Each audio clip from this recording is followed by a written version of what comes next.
This is Total Disruption Boardroom Battleground, where bold entrepreneurs step up and they put their businesses to the test. Over the next 12 weeks, we'll push our contestants beyond their limits in branding, marketing, leadership, strategy, scalability, and profitability. Every move counts. Every misstep, a crucial lesson. Every victory, a moment to shine. Behind the scenes, a world-class production team will showcase their business like never before. In the end, a single superstar is going to rise above the rest. This is Total Disruption. Boardroom Battleground.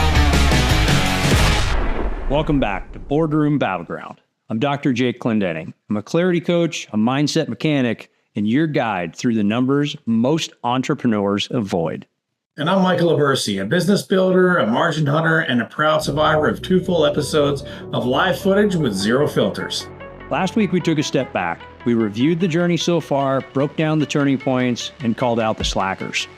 We hit pause, rolled the tape, took a long, unfiltered look at what's working and what's quietly falling apart. But today, we're cracking open the books. Budgeting, forecasting, profit margins, and pricing decisions. This is where it gets real.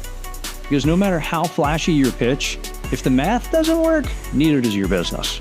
And this isn't just about what you spend, it's about how you think, how you're planning to survive, and how you're scaling or scrambling to make things happen.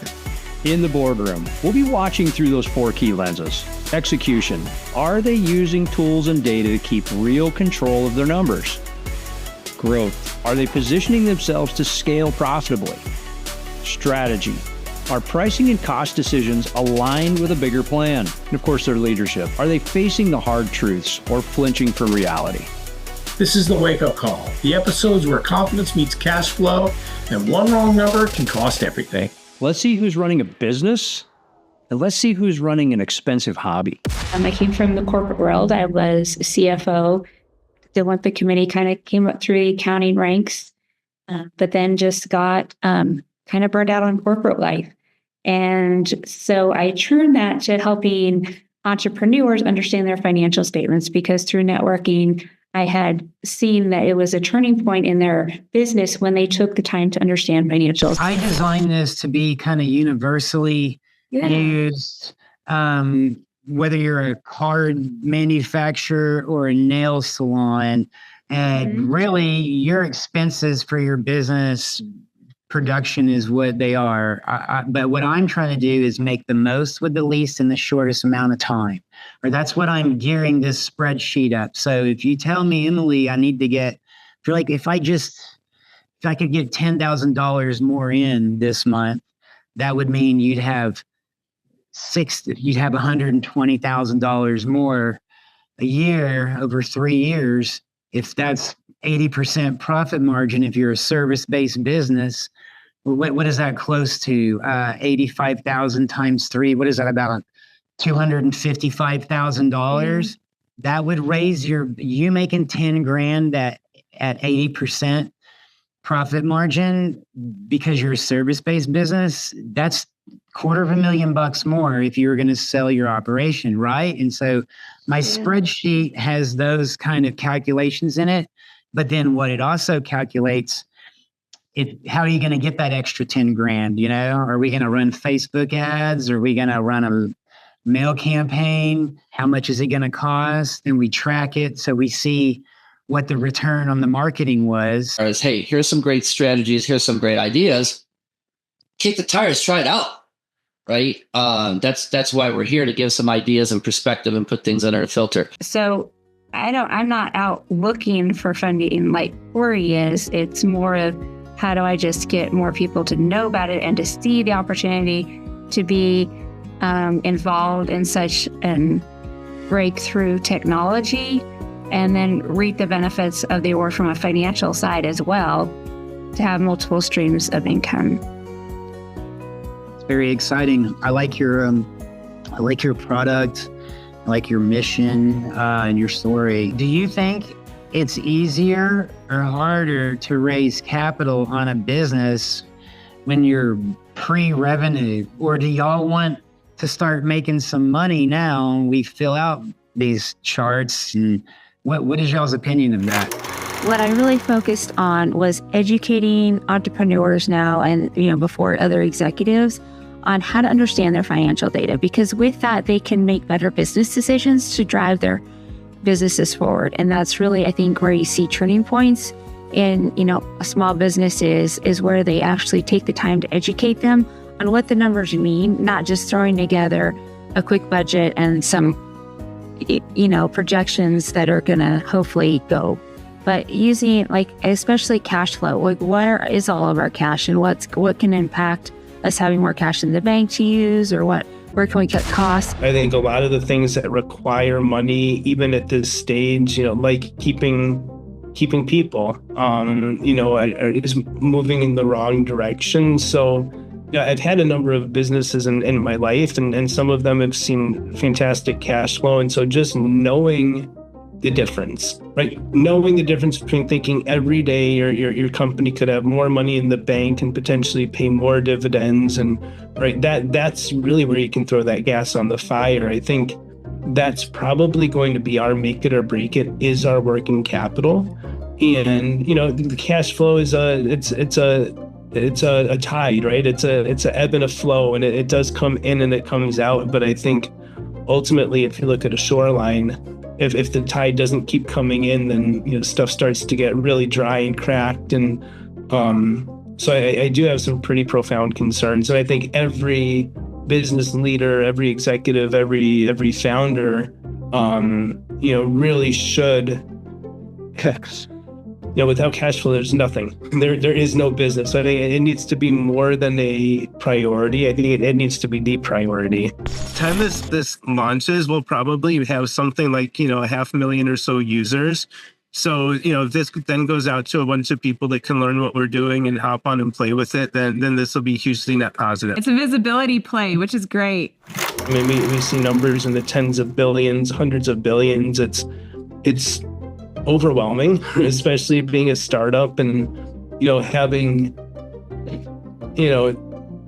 money's come in and other money's pledged, and really having capital expenditure that exceeds any of our needs right now, while our competition can just write blank checks, has been probably the biggest bottleneck that we've experienced so far. And so I'm actively trying to figure out how do we use AI as both a company and individuals to make us even more money, so that we can have, the coffers to build this product into a true human in the loop AI that can keep people relevant, safe, and happy. Real estate attached to your type of business is going to grow your personal net worth over the next 2 decades. So in the long run, I like the idea of franchising. However, when I look at a 5-year timeline, I don't foresee us making one studio every single year for the next 5 years. I see potentially one new building within the next 5 years. It's a big leap, and it's definitely a grown-up game. But without any kind of professional coaching or anything, you're already way above a lot of other entrepreneurs, because you're delegating the fulfillment to other people. One thing that's difficult in the music industry is a lot of teachers like this are private contractors, and I want to move away from that. I want to be able to provide them salary, which in order to do that, I have to have X number of hours for them to work, which means X number of students available to them. So realistically, in 5 years, if I had a second location, that's like a hopeful possibility. I try to be realistic. You're trying to be realistic with the resources and the strategies that you're familiar with right now. But pretty soon, you'll have the ability to grow and expand at a much faster pace if you choose to. But what we need to do right now is just get this first one running really tip top. We got a lot of work to do to clean up this profit and loss sheet. We got a lot of work to do to optimize how we can pack as many students into these one-to-many classes that you offer and still maintain a high level of performance, quality, and value. We know that quality is the number one priority for you, and you're very passionate about what you do. You would do it for free, and in fact, you are right now.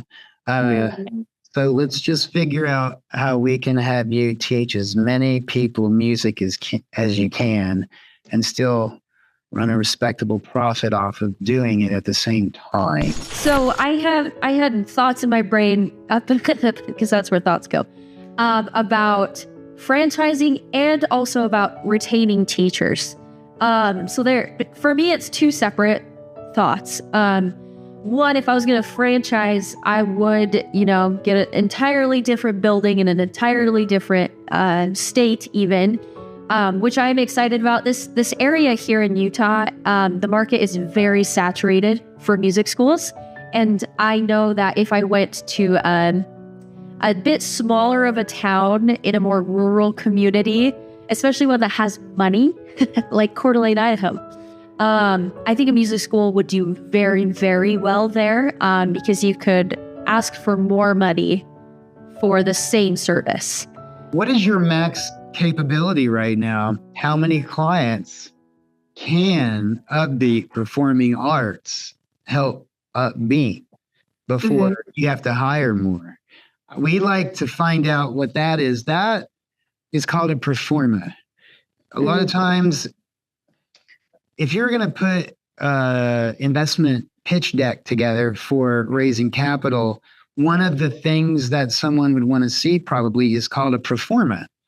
And it gives someone an idea of, in a perfect world, if we were at 90 to 100% capacity, we were firing on all cylinders in the perfect world, how much money can we make? That's what we want to know. We need to know our limits so we can gauge how good we're doing up against those limits, right? I think that perhaps on our next call, why don't we explore that a little bit more, because that's when we know what our frame is, and then we can start working to maximize our scalability inside that frame, because you're probably leaving a lot of money on the table on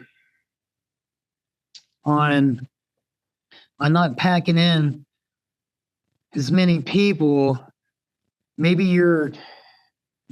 the times that you're offering them, I don't know what the schedules are yet. There's going to be some logistical kind of figuring out how we can maximize and get as many people in as possible. You said that your biggest constraint is your labor force. Is that right?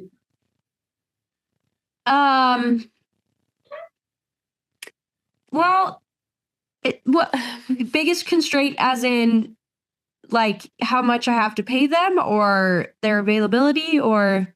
I'm talking about your growth. If you wanted to get bigger, make more money, and everything else that brings with it. We don't really have the McDonald's model where we can just pop up a new franchise wherever. I gotta have really skilled teachers and love for the students. And I put my heart and soul into it, and it requires a lot of my time. So until I know that this one can run without me and have as much care and love as I put into it, I won't open up another one until it's ready. Entrepreneurs always have one or two big drags. Sometimes there's even more, but it's definitely at least one. Usually it's capital, which they would use for marketing and sales. And in your case, it looks like it's the labor, the teachers, because your ability to grow and get more fulfillment is directly tied to your ability to recruit good instructors. Is that right? Well, yes, but currently I have great teachers and their time is not maximized yet. Okay. Well, let's start with that then. We need to set some goals for us on how many students can we fit into the classes that you're already offering. I know you've got your 42 private members, your 21 kinder members. You said that 8 is the max for your Drum Alive, but you have 3 right now. Is that right? So we currently have one Drums Alive class that has 8 kids in it. 8 is the maximum, and we're opening up a second Drums Alive class in the summer. Chad was very helpful. He had a lot of exciting things to share.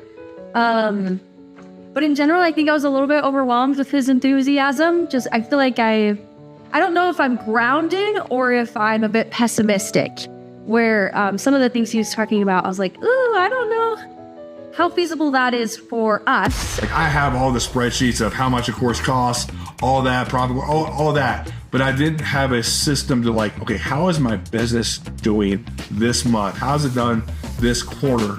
So that spreadsheet that Chad has hooked us up with, man, I am all into that thing and, trying to keep that updated so I can project. I know you're going to have some great events and activities there, but at the same time, we have to keep our financial discipline and make sure that our operational systems can withstand that day. So, yeah, 100%. Do you want to set a budget for this day?